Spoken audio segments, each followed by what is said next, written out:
Welcome back, everybody.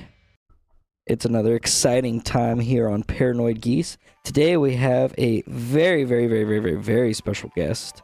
We have Rat Skull with us. Woo! Wait, Hi. where's the? Hold on, where is it? Where is it? We can finally use the soundboard.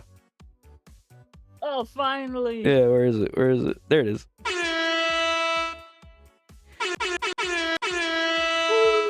Woo! All right, so Rat Skull is an extremely special guest because she is my lovely daughter, and she's also from the island of Repscallion. yes, and Huh? Yes. she's also a fanatic about spooky scary She skeletons. loves the spookies.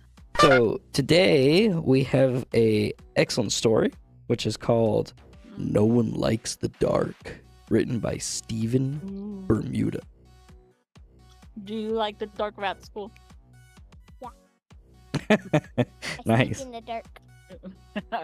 Okay. All right. So, how are we gonna? Well, I guess it's my turn to narrate. So I'll go ahead and Yes. narrate. I never ever would like to narrate again. Well, anyways, let's go ahead and Funny, be funny. let's read this story. We're gonna have Okay. "No One Likes the Dark," written by Stephen Bermuda. All skeptic is someone who hasn't had an experience yet. Jason Hawes. Monsters are real, and ghosts are real too. They live inside us, and sometimes they win. Stephen Hawking. What? Stephen Oh, Hawking. oh no! Stephen King. Oh, Stephen King! Oh no! Keep that Do in. you not Keep know how that to in. read? Rat School. I think you need to go. I think you need to go back to first grade.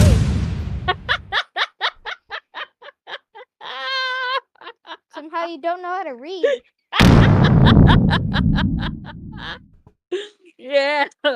Rat School, you're off the podcast. Get her out of here! Get her out of Let's here! keep her. We're keeping her. Make me get out. Exactly. Oh gosh. All right. Clinking and clanging filled the room, coming from finished plates and drinking glasses. As supper was ending, friends and family of the Marvins were ready to leave and give thanks for the fantastic meal they received. They stuffed their bellies with garlic butter glazed ribeye, soft and perfectly seasoned potatoes, and steamed carrots that were cooked with the leftover steak glaze. They had the option to drink either a smooth-aged savory red wine from 1953 or a nice cold Arnold Palmer for the non-alcoholic drinkers. The Marvins enjoyed the company, but it was getting pretty late.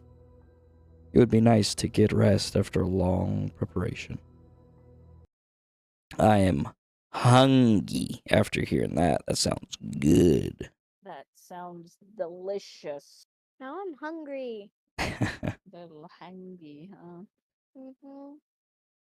As guests were leaving, the mood began to die out. The mood of trying to be a great host and hostess. Relieved of not having to impress anyone anymore, the Marvins get ready to hit the hay. They cleaned the kitchen, washed the dishes, and made sure all the leftover food was put away. As they turned off all the unnecessary electricity, they remembered that they still had one more stressful task. They had to put Elliot to bed. He put up a fuss every night, and the Marvins were tired and annoyed. We're not putting up with this today. Every night has a mystery as to why Elliot wouldn't sleep in his room. He would always go to his parents' bed and ask to sleep with them, but after they put on a good presentation, they wanted to give each. Oh my God, I can't read today. He would always go to his parents' bed and ask to sleep with them, but after they put on a good presentation, they wanted to give each other a reward. And some little creature of a son isn't going to mess up the only night they can be intimate with one another.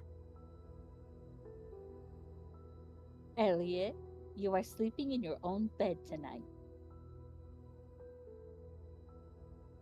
Wait, no, Mom, please. I promise this is the last night, I swear. What'd I say about swearing, boy? That it's a sin, sir. So does it make it right to swear in the same sentence that mentions your mother? No, sir. What did your mother tell you? That I have to sleep in my own room. So are you going to disobey your mother's command? Never that, sir. Elliot answered hopelessly, dreading of what's to come if he lay in his own bedroom. They didn't understand. Elliot didn't either. What he saw was merely unexplainable. There's no answer or solution. How can he tell his parents what lies in his room? Can I have the light on tonight at least? No way in hell. The light's going to keep you up, and I'll be a fool to let you raise my power bill. Sweetheart, I'll get you a nightlight tomorrow. Can you be a good big boy just for tonight? Don't baby him. He needs to be a man and face his fears head on. Louis, that's why he doesn't stay in his room. It's the dark. Everyone was scared of the dark as a child. Hell, my grandfather was scared of the dark till he was 83. Steph, your grandfather fought in Vietnam. I'll be scared of my own farts if I was him. Remember on New Year's he stabbed your Uncle Lenny? Holy jeez. Oh man, Vietnam, man. They're in the trees. They're in the trees. Louis, I'm not saying let him sleep in our room. We'll just get him a light for his room tomorrow. No way. I'm not raising a girl. Either he puts up with it or I'm letting the dog take his bed and making Elliot sleep in the back. Rover doesn't complain or bark anyway. Nice. Okay. That's great. Sorry. That's awesome. Dad's dad's pretty cool. It sounds like our dad. Yeah. I, Oh, I, I man. think it's really funny how the author couldn't think of a better name other than Rover. Like, Well, it's like what was it in the 50s, right? We're in the 50s, so 1953. thank you, little rascal. Yeah, 1953. how did you remember that? I didn't. Oh, I- I'm asking I ha- her. Oh, I have such a good memory. You do have such a good yeah. memory. Good job. All right. Elliot turned to his father in shock, questioning if he was joking or not. He knew that joking or not, he had to sleep in his room. As his parents kept discussing how Elliot was a wuss, he zoned out. He kept going back in his head to what happened a few nights ago. Chills ran through him, making the hairs on his neck stand up. She's waiting for me. He said to himself. What does she want with me?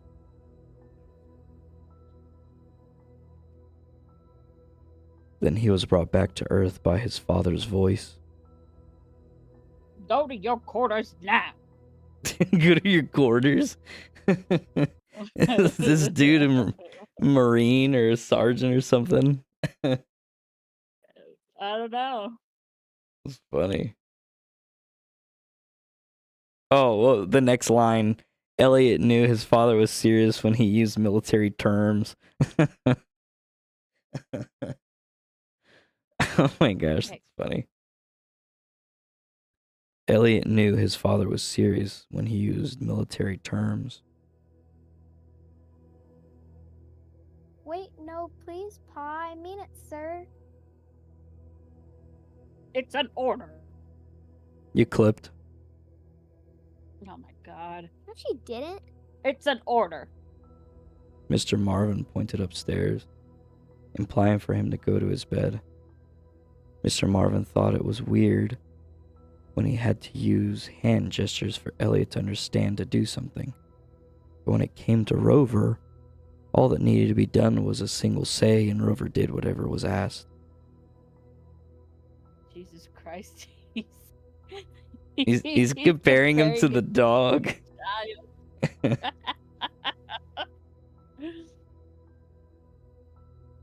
Yes, sir.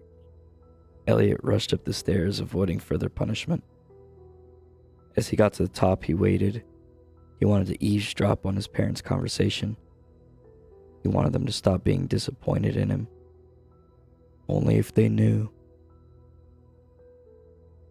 You don't have to treat him like he's a damn troop. The boy has to learn. Learn what? Not to be a girl? Or is it a damn child, Lewis? He's just a boy. He needs to learn to face crap like that, or he's going to... Going to what? He's going to end up like me before I enlisted. Are you kidding me?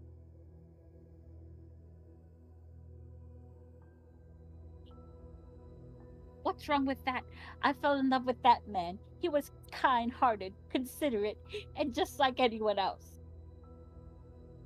I didn't get far being like everyone else. I got pushed around, scared to take risks.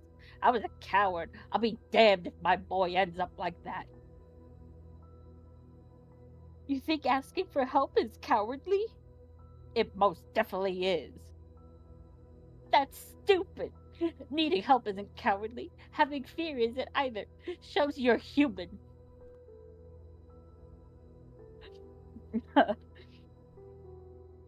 Not today, woman. I don't need your philosophy on what makes someone human. Let's just sleep. It was a good night until Elliot ruined it. When Elliot heard his father say that, his initial reaction... Oh my gosh. I'm having a stroke. When Elliot heard his father say this, his initial reaction was that hurt. He then ran to his bedroom before his parents came up the steps.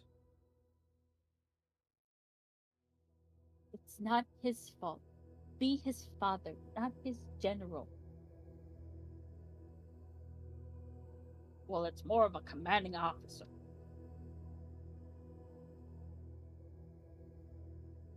Once he said that, Mrs. Marvin stared him down, wanting him to recognize what he said was idiotic. Sorry, it just came out. I'll make you sleep on the sofa. No, sorry, honey. That's right. When we get to the room, I'm commanding officer. You hear? I don't want to read this anymore. Yes, ma'am. He replied eagerly, like a little boy waiting for it to be time to open Christmas presents. They head to their room to do the acts adults do when they want the feeling of euphoria. Elliot hears them close the door behind them, then thinks, it's time. His father runs to the restroom really fast to come across Elliot's lights are still on. Boy, don't make me come in there to turn them lights off myself. No, sir, I can do it. Hop to it then. Yes, sir. Elliot got up from his bed and switched off the lights. He instantly flicked them back just to see his surroundings, to make sure he could recognize where everything was. He later turned them off again and sprinted to his bed. He hid under the covers, hoping they can protect him from what lurked in the night. An hour goes by and Elliot couldn't sleep. He continued to shield himself with a blanket. Sweat dripped down his face. He's scared that she's going to come again. A few nights ago, she woke him from his slumber, and he was paralyzed with fear. Her face showed nothing but evil in its purest form. Then suddenly, Elliot heard a clawing noise coming from the corner of the room. Don't look. You don't need to see. Ignore the curiosity. But he just had to look. He needed to know that it wasn't her. He lifted his head from the covers and saw what he could make out to be the demon that haunted his room. He felt deep angst and terror inside him, and she could sense it too. She was shadowy and hard to see because she stayed in the corner where few bits of natural light couldn't hit. She brought up her hand and you could see her claws as she waved at him. Elliot's heart sank to his stomach. He could see her smiling, her teeth sharper than a Gillette razor blade. Slobber rained from her mouth as if she was a loose, raging pit bull. Even Cujo would be put to shame compared to her canines. Her figure resembled a seasonal branch when the leaves began to fall and reveal the twig that was always there like a Houdini trick. Her body acted as if it pretended to be brittle just to convince its prey to come closer. Her diagram played tricks on the eyes so she could look weak, but when least expected, she overpowers her victim and makes them less of what they are. That's spooky, and this is in this kid's room. Yeah, that's pretty. He's like, Father, please, please, let me sleep with you. In this, Go outside. Go outside. Rover, go get into bed. That's spooky. Wow, are you scared, huh? You're a little scaredy cat. Nuh-uh. The evil creature moved towards Elliot with the slightest ambition. She knew there was nothing he could do to stop what's to be done. The slow pace in her steps helped feed the tension. This made him even more frightened. She moved as if she was elderly with hunter intentions. As she got closer, her face became more visible. She had hollow eye sockets with no trace of any eyes in them. Elliot wondered, how can she see him? Also, why does her face suggest that she was crying? It was probably because she had trails hanging from her bags, which created the illusion she had tears. Her eye sockets looked like caves. It's as if you could use them as a pencil holder. She dragged her long nails across the edge of the bed near Elliot's feet. The demon was provoking discomfort in him. She moved closer. Each time, Elliot blinked. This is why he kept them closed from now on, hoping this would all go away if he didn't open them. He heard her steps getting closer. He felt her presence more near. He felt the vibrations from her nails pulling against the mattress, getting ever so close. This continued till he felt her body heat and breath over him. Petrified, he began to urinate on himself, creating a pool of piss under his blanket. The stench was illuminating the room. The demon could smell it. It didn't bother her. She knew that nothing could possibly mess this up. The demon hunched over to get to... The demon hunched over... Oh my goodness. The demon hunched over next to Elliot's forehead. When she was near, a tongue that was half a yard came out from her mouth. Then she licked his forehead. Elliot couldn't... Oh, God. It's yucky. Elliot couldn't feel his feet or hands. That's pretty gross. Oh, God. Elliot couldn't feel his feet or hands. He was in so much shock that his heart beat faster, but then stopped every few bumps. He began urinating again. The demon got her razor-sharp nails and pressed them against his eyelids. She put pressure where it was enough to reach his eyeball. She wanted him to watch her. She was going to make him watch, if he liked it or not. He screamed in pain, but for some reason, it didn't produce any sound. He couldn't even hear his own voice, but he could still hear the creature's pants of enjoyment. She cut his eyelids off of both eyes. He cried bloody tears that streamed down his face. The demon licked the tears off his cheeks, gulping them like they were the last drops of whiskey in a Jack Daniels bottle. That's a very interesting visual. This, I got chilly willies down my spine. Now you're the scaredy cat. No, I just feel the licking. I can feel her lick me. Lurk is the scaredy cat. Lurk is the You're scaredy Lurk, cat. you idiot.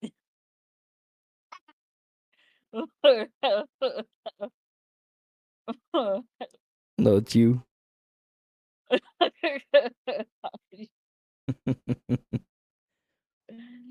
Oh, your daddy's scared. Yeah. He could see her even with his bloody vision. Her face was a gray color. She also had black spots on her face that were all around. They looked like the spots of a cheese pizza. Her face contained wrinkles that looked like edges of dimes. Her skin felt rough but looked terrible. It was as rough as a sycamore tree. She then began to press her nail to the left side of his temple. She continued to dig it deeper. It was like stabbing a warm knife in butter. Blood beaded out. Elliot tried to move, but he couldn't. And he was actually trying to move. He felt like he was under a spell.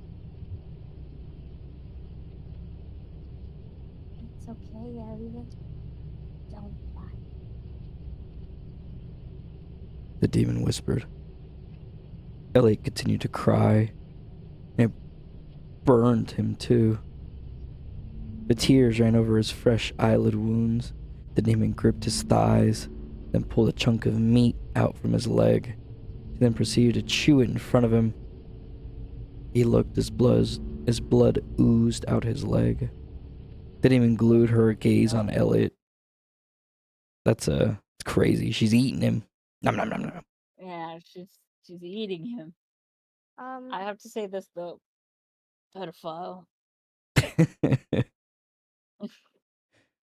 I feel like a demon eating you would be a nightmare. I think so too. Yeah. I think getting I think eaten so. by anything would be a nightmare. Yeah, especially one that is like paralyzed you. Made you pay yourself. He beat himself. Oh, she's eating pee-pee meat. Yo, pay me.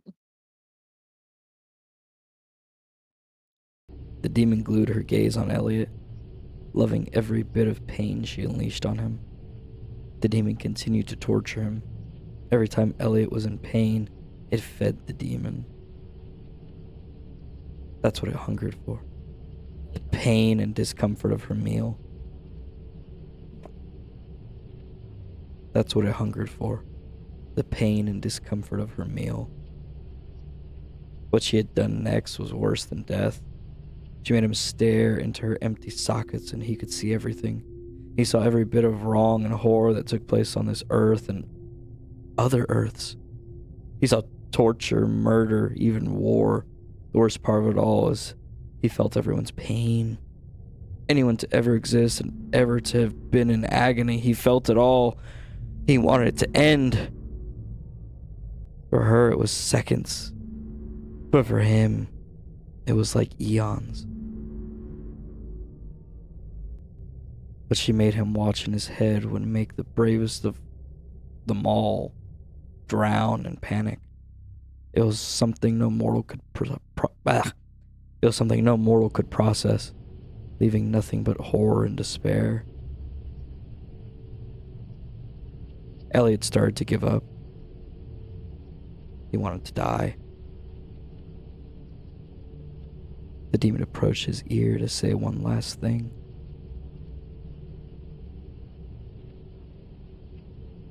I am yours, and you are mine.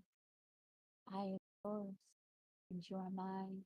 I am yours, and you are mine. I am yours, and you are mine. And I am yours, and you are mine. You are mine. She said like a rhythmic sequence. Hours later, around 7 a.m., Mrs. Marvin went to check on Elliot.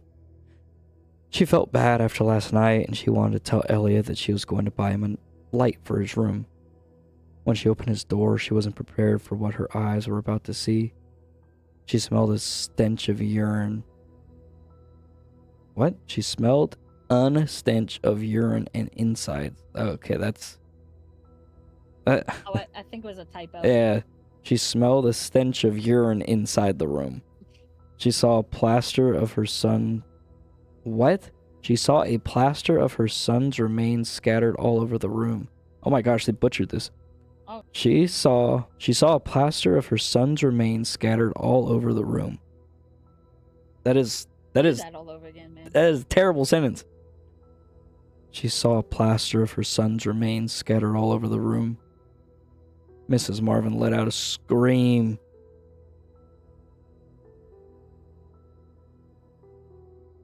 I really don't want to scream. It's 10:20. Mrs. Marvin let out a loud, uneasy scream for her husband to hear.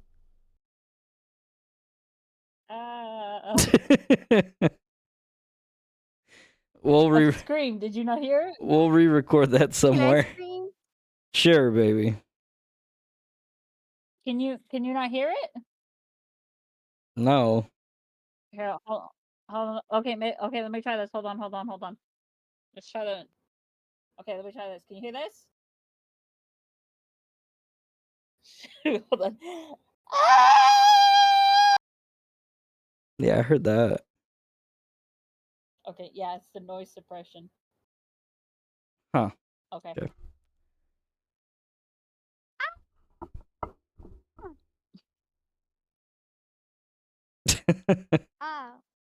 Ah, that's what's going in the video. Ah.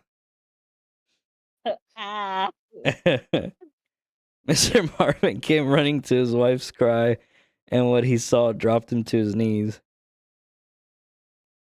Mr. Marvin came running to his wife's cries, and what he saw dropped him to his knees. Mr. Marvin had felt a pity of guilt cloud over him. Mrs. Marvin wanted to go back and let Elliot stay in her room. Well, as for the demon, it hungers for someone else to feed off of. Someone young and pure. The demon could do. Someone young and pure. The demon could be anywhere. Keep your children safe from what creeps in the gloom, for they may be next, or for they may be already dead. People have a hard time believing in the unknown, making it easier for the darkness to overcome what is seen as worthy and innocent. Ooh, and that is it. That is the end. All right. Well, it is a great idea that we brought little Rat Skull into it, because now she's been cursed. Well, that'll do it. All right, Rat Skull. How about you give us the analysis this time? Yeah, tell us what are your thoughts on this story? It's spooky. It's spooky. It's spooky. It's spooky. It's extra, extra, extra spooky. And spooky and spooky and spooky. That is a lot of spooky. Right. Good analysis. If you scroll up to the top, it has a rating of 6. And you know what else? What? I'd rather go back in time so whenever y'all were children, y'all would get cursed. Wait, what? Wait, what? She wants us to get cursed. All right. If you scroll up to the top, you'll see it has a rating of 6.37 out of 10 with 63 votes. I agree with the rating. Maybe a little less actually on my part. I think more like a 5.5. The link, that's what I was thinking. the build up was really good, like setting the scene where the kid was talking with his parents. He's like, "Look, please, I don't want to sleep in my room. I don't feel comfortable." And the mom and dad are having a conversation, right? Yeah. It really built the suspense of, like, he gets in his room and he's closed his eyes, he's freaking out, he's scared. Like, I was all for that. And then when the demon girl came out and she just starts ripping apart and eating him, that felt like just kind of hand jammed in there.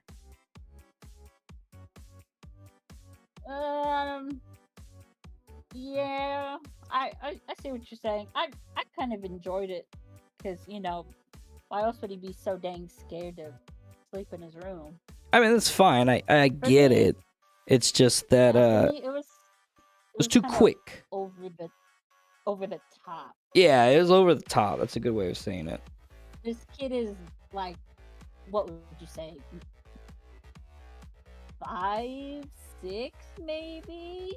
No, it says his age at the top. Oh, did it? I think it did. Post. No, they had to put Elliot. Elliot wouldn't sleep in his room. Yeah, I don't think it says it. Yeah, swearing boy. No, they never say. They say how old the grandfather was. But no, they don't say how old Elliot is. I say he's 9. Nah, I'd say he's like 7. Yeah, I'd 6. say he's like 6. I'd What? say he's like 6 or 5. Because 5 or 6? yeah, because if you're 9, you still wouldn't. You'd be scared, but you'd be scared less. So if you're 6 or 5, you'd be mostly scared of the dark, and you'd be asking your parents if you could sleep with them.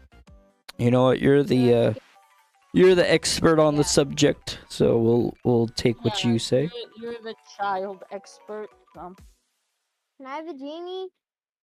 What? Because I want them to travel back in time. Wait, what? This is kind of for like what I think like for younger kids, the ones that scroll on to creepypasta and they want to read a little bit of creepies and crawlies before going to bed. This is what I picture a kid reading. Yeah, I could see that. Alrighty. Well, how about Rat Skull? Why don't you give us the send off? Thank you for watching. Please like and subscribe and hit that bell. That's fantastic. And Thank you, we'll Rat see Skull. Oh, go ahead. Go ahead. Bye. you didn't let me finish my sentence. Aye. All right, go on. He does that to me a lot too. You're mean.